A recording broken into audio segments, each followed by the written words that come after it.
I've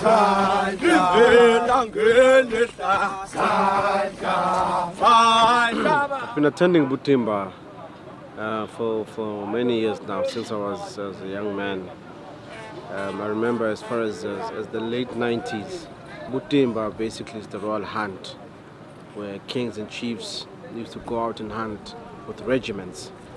That is the whole tradition and the whole culture of this occasion, is to come out in numbers and hunt. His Majesty, the king, is very sensitive with the wildlife, so it is to protect also the wildlife. We're very happy that His Majesty is still keeping the tradition going, and it's also nice to see all the regiments gathered in big numbers for this occasion. It gives us great strength and pleasure to see that the country is still with us.